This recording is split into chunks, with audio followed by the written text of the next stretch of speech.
Zeno is the most powerful destroyer of 7 universes, actually 13 universes, but maybe there's someone above him. In fact, there is someone above him, someone who is able to undo.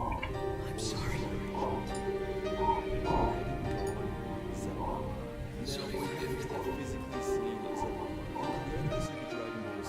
Very long time ago. It was actually one of the first recorded things to have ever happened in Dragon Ball. He had created the original Dragon Balls, and no matter what you wish for, it will come true. Zalama had created a being with limitless power, and that is what Golden Shenron is. Once all of the Dragon Balls had been used, they scattered between Universe 6 and 7. Very specific set of universes for them to go to. When the Omni King was first shown, he was in the top of every tier list, and technically he still is. But that's only because of his destructive power. When it comes to anything else, we haven't seen it. He's not like the Grand Priest that can revive, create, and destroy. Zeno, from everything we've seen in Super, can only destroy. Now, the difference between the Omni King and anyone else is that when Zeno destroys, what it really means is erase out of existence. So that means no afterlife, no Snake Way King Kai training, completely gone. And so there isn't a way to ever hear from anyone who gets erased by Zeno again, unless you summon Super Shenron. At the end of the Tournament of Power, 17 wishes back all of the universes and even Frost, who Zeno erased separately from everyone else. And the dragon had no problems. It wasn't like Shenron where he had to really try hard and think about his wish. He just did it, and that's because this dragon is limitless. He can do anything. And that's why the question is there. The guy who created this dragon's name is Zalama, and if he can create something that is limitless and grant any wish, even reverse the damage of the Omni King, what does that make him? Is he limitless as well? And I'd say yes, to an extent. Limitless knowledge, maybe. Although, you could make the argument that just because normal Shenron could resurrect people killed by Majin Buu, that doesn't necessarily make Dende stronger than Buu. But with this, it's a little bit different because we're not just dealing with killings. The scale is completely thrown off when you consider he blinked trillions, quadrillions of living beings back into reality and restored 7, if not 13 universes. What Zeno did is so much worse than just killing because your spirit doesn't even go to the afterlife. There's nothing there anymore, so to bring it back, it's almost a paradox, but it does prove that Zalama has created a being that can grant anything. And if he can create something like that, what else is there to him? And that's why we're getting to levels now that if you put Super Shenron up against Zeno, you couldn't pick a winner. Zeno is said to be the king of everything, but Super Shenron has limitless power. But that is everything we know about Zalama. He is not the same being as Super Shenron. He is the creator of Super Shenron, and that's why if he created a universal-sized dragon, what does that make him? Has Zeno got an equal? So that's pretty much it. There's a lot of potential for more Dragon Ball stories to be told with how they set up Super, so we could see more. But for now, everything we know about Zalama is right here. I want to thank you so much for watching, and I'll see you in the next Dragon Ball video.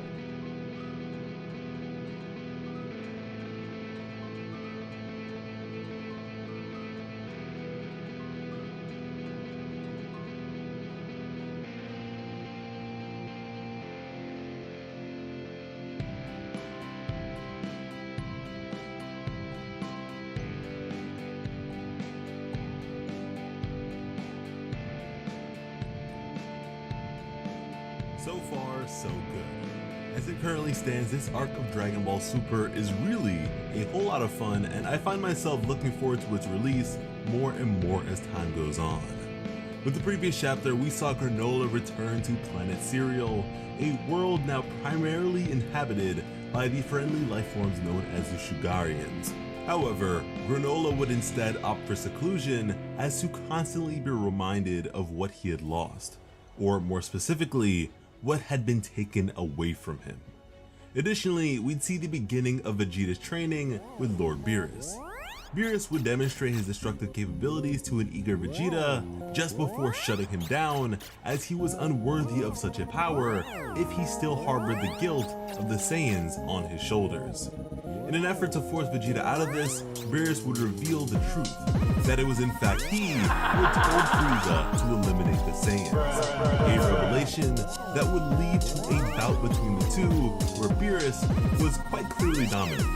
But with this, Vegeta's training would then truly commence. Elsewhere, Alec and his gang would not only apprehend Master Zuno, the Lord of All, but also learn of the Dragon Balls and the Namekians, as Granola himself lives with the lone Namekian survivor of the planet series. After successfully collecting the two remaining Dragon Balls, Granola would go on to summon the planet's main dragon and present his wish to become the greatest warrior in the universe.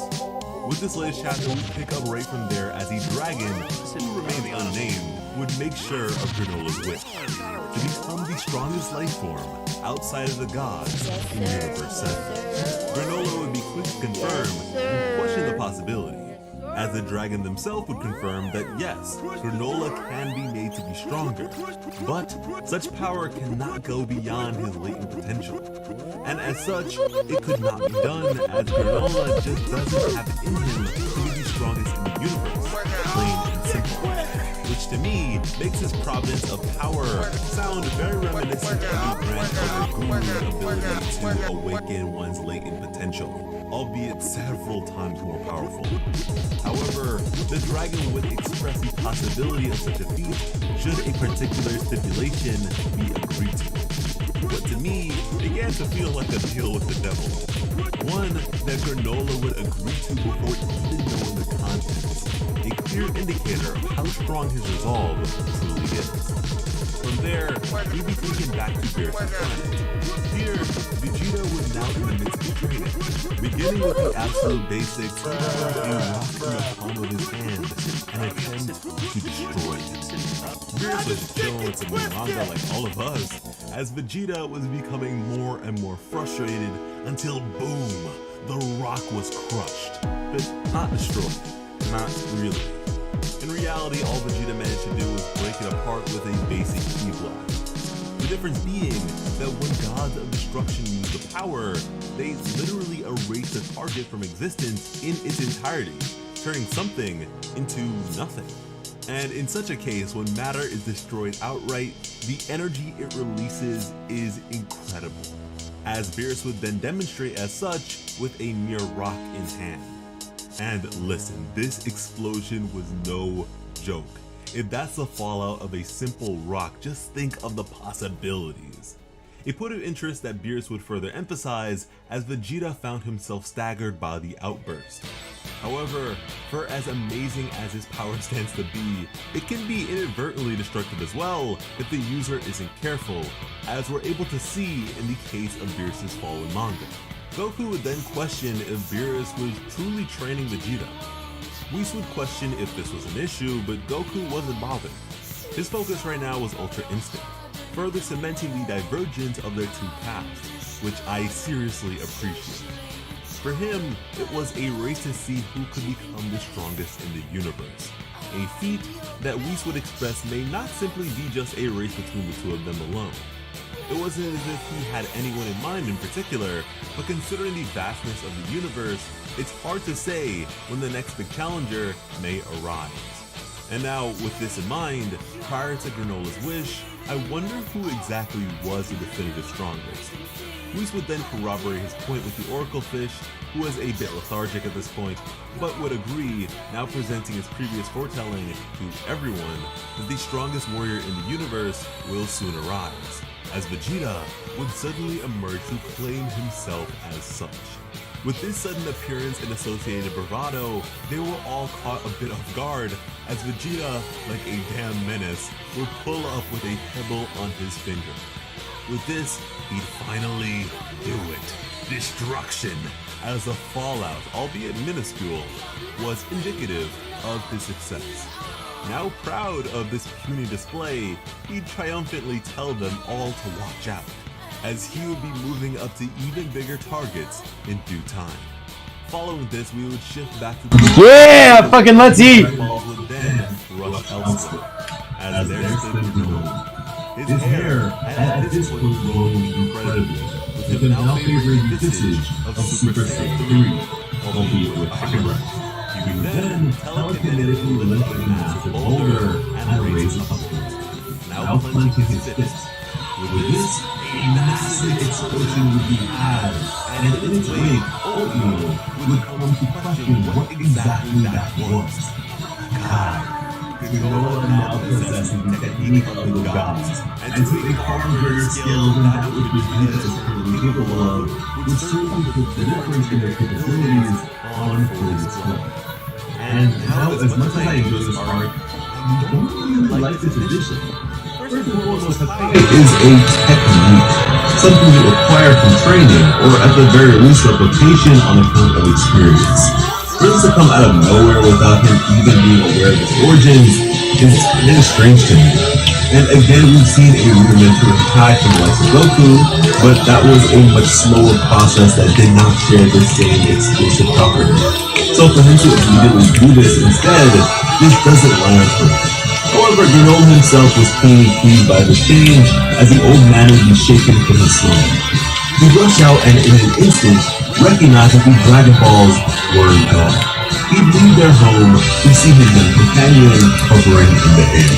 He would then receive confirmation that Granola had used the Dragon Balls along with the contents of his wish. And considering the scale of his wish, the old man, being a Namekian, knew that such a feat could have only been achieved at a particularly steep cost. He would then warn Granola that such power would only give rise to more enemies. However, Granola was unfazed, believing himself to now be infuriated.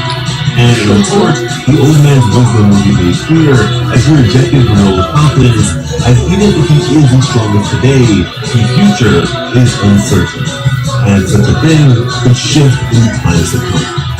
Granola would then ignore the words of concern and express that he can't sense Frieza on any of the nearby planets, a sort of extreme sensory ability of his. But because of this, he'd need to go visit a Lek to uncover Planet's position. He would then abruptly leave, as the old man would begin to give chase to no avail, now feeling responsible for the folly of his young companion. Granola would then take off, as Whis would overlook this scenario, likely having sensed this shift in power himself. Meanwhile, Goku and Vegeta would, like myself just before, question who the strongest in the universe was, unaware of Granola's presence entirely. However, the Oracle Fish was annoyed by them both and would refuse to answer. Whis, however, would continue to observe, as Granola could be seen cutting his hair back down to its normal length. And for as invasive of an ability as this is, this could be an issue in the times to come. 2 days later, Granola would finally make it to a Lek, who was in the midst of being entertained. Granola wanted to know where Frieza was. Lek would then dismiss the dancers and reiterate his previously expressed point about Granola's lacking power. Granola then expressed the opposite to now be the case, as he was the strongest in the universe, which would of course give rise to their mockery of this prospect. If only the universe at large was able to sense Ki, huh? Lek did not believe Granola in the slightest, and would command his muscle to handle his light work. With this, the fighting would begin, as a wide swing would be had, one that Granola would evade with ease and subsequently touch upon the body of his big group. A subtle impact that would cause Oil to slam right into the wall.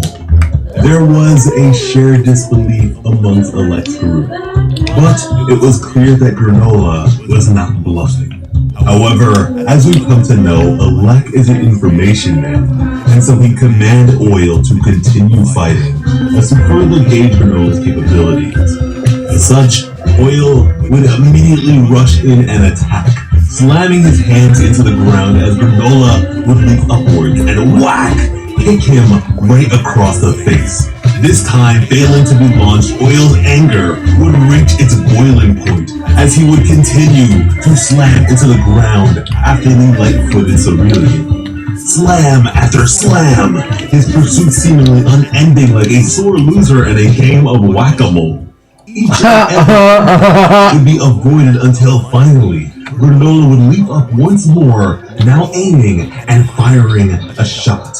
One that Oil would evade, only to find that the floor beneath him was now unstable and would swiftly cave in on itself. Granola was not even trying, but was easily making a fool out of him. Oil would Yes. further agree at Granola, as without even coming into physical contact with the thing, Granola would reduce it to sand. This display being so unbelievable, in fact, that it was surmised to be magic. Maki would then charge in with her key claws, but like Oil was no match. Granola would be quick to bind her hands and pull her elsewhere, slamming her into the ground, and just as he went to do so a second time, he would be interrupted. It was Gas, their strongest fighter. The two would now stare each other down, as if you remember, Gas completely bodied Granola in their previous encounter. But just as the two had prepared themselves, Gas would be told to stand down. Alec was satisfied by what he had been able to glean. Granola's growth had been a concern of his to begin with. However, it was clear that something strange was afoot here. Granola would at first refuse to divulge the means of his ascension, but after a sound argument from Alec, Granola would admit that it was thanks to the power of the Dragon Balls, much to everyone's surprise as they had just learned of such power only days ago. Alec would then receive confirmation that the planet Cereal has its own Dragon Balls. Now, this is just downright reckless behavior on Granola's part. I understand that he really wants his revenge, but to nonchalantly put the currently peaceful inhabitants of the planet and hell, the entire universe in jeopardy like that is just wrong. Now, for as elated as Alec stood to be, he'd have to admit that Frieza's precise location was a mystery to them as well. But, given a bit of time, they would be able to figure things out. That being said, Granola would agree, but express that such a thing was to be handled expeditiously, as his time was finite, as he didn't have much longer to live. A pretty strange claim, considering his people boast an expected lifespan of 200 years. Meanwhile, he's only about a fourth of them. And so with this, Granola would make it clear that the condition he agreed to in exchange for this awesome power was the sacrifice of his remaining 150 years. This is absolutely ridiculous. We flash back to his conversation with the dragon and the explanation of its stipulation. His power was to be increased by way of condensing any and all power he could have possibly acquired in his lifetime. But seeing as he had yet to see the full extent of his lifetime, he would need to skip ahead to what is virtually the end of his lifespan to become the strongest. A procedure that would leave him with just 3 years left to live. Now think about that. Think about just how far Granola was from being the strongest prior. It's not just a matter of living long enough. He would have had to have lived each and every moment in absolute perfection, with the acquisition of power at the forefront of every bit of progression. That's how much it would take for him to surpass Goku and Vegeta naturally. That is unreal. But again, the conviction and lust for revenge possessed by Granola is just as unreal and impressive. Following all this, the healers would have a conversation over dinner. Alec was opposed to allowing Granola to kill Frieza, as that would just position him to become the leader of their forces. A concept that may at first fail to make sense, as not only does that not come across as Granola's intentions, but he also only has 3 years left to live at this point. However, if they want to acquire Frieza's forces, they have to do so with an expression of their own might to coin the favor of any remnants. And of course, there is the possibility of Granola just outright destroying Frieza's army entirely. After all, their main objective was to claim Frieza's forces as their own. A plan which would somewhat be reminiscent of the deal they made with Frieza several years ago to attack the planet Cereal. And as such, Frieza is still a business partner of theirs. Information Granola certainly is not privy to, but will most likely set him off in the time to come. Knowing that he's been working directly under the very group that damned his people. A situation similar to Vegeta learning of Beerus' involvement in his people's demise, but Granola lacks the same development, and has now seemingly foregone any chance of development to come. But anyways, with all this being the case, to elect, Granola needed to be eliminated. However, with him now being the strongest in the universe, the question of how such a thing would be accomplished would be proposed, as Alec would respond with a use of the Saiyans. The aim was a 2-on-1 battle, one that Granola could not possibly refuse, as his grudge extended to the Saiyans as well. And as the two could take down the mighty Moro, even if Granola is the strongest in the universe, against the two of them at once, even he would have a hard time. And as such, the time for these three to converge was now at hand. Granola absolutely seething with thoughts of revenge, Goku in a meditative state, and Vegeta training his ranged destruction on a larger target. And that was the chapter. There is plenty to be excited for with Dragon Ball Super right now. Granola, albeit an anti-hero of sorts, in his indifference, has at this point become complicit and put countless innocents in harm's way on account of his own grievances. With that being said, I do believe that Gas versus Granola was withheld from us because it will be provided once Granola does in fact find out the truth about his employers. All in all, pretty solid chapter, and I would love to know how you feel about it down below. If you enjoy our coverage of Dragon Ball Super and would like to see more, please be sure to subscribe to Plot Armor with notifications on, as we are now on the very cusp of achieving that glorious 200k milestone.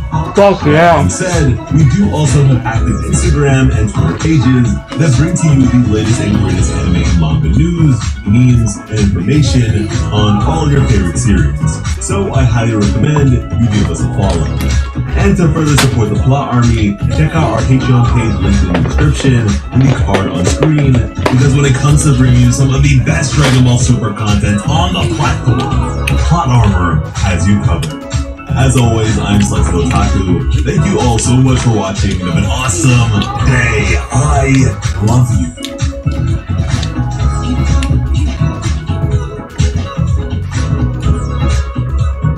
Alright, so chapter 69 of Dragon Ball Super was pretty nice. And by that, I mean it's the best chapter of the series I have read in months. With the chapter just before, we had the recounting of the Saiyan invasion upon the planet Cereal, which led to the destruction of Granola's people. We then received Goku and Vegeta on Beerus' planet, wherein the Oracle Fish was acting a bit strangely, which could be considered an ill omen for the universe, apparently.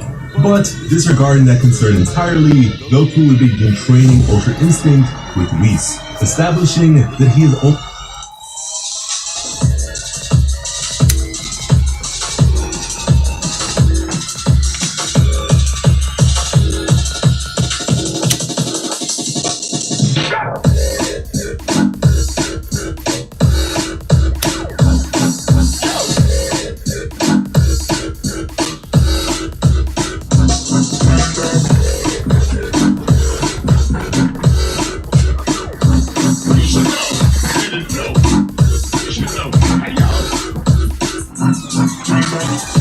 just begun along the technique order.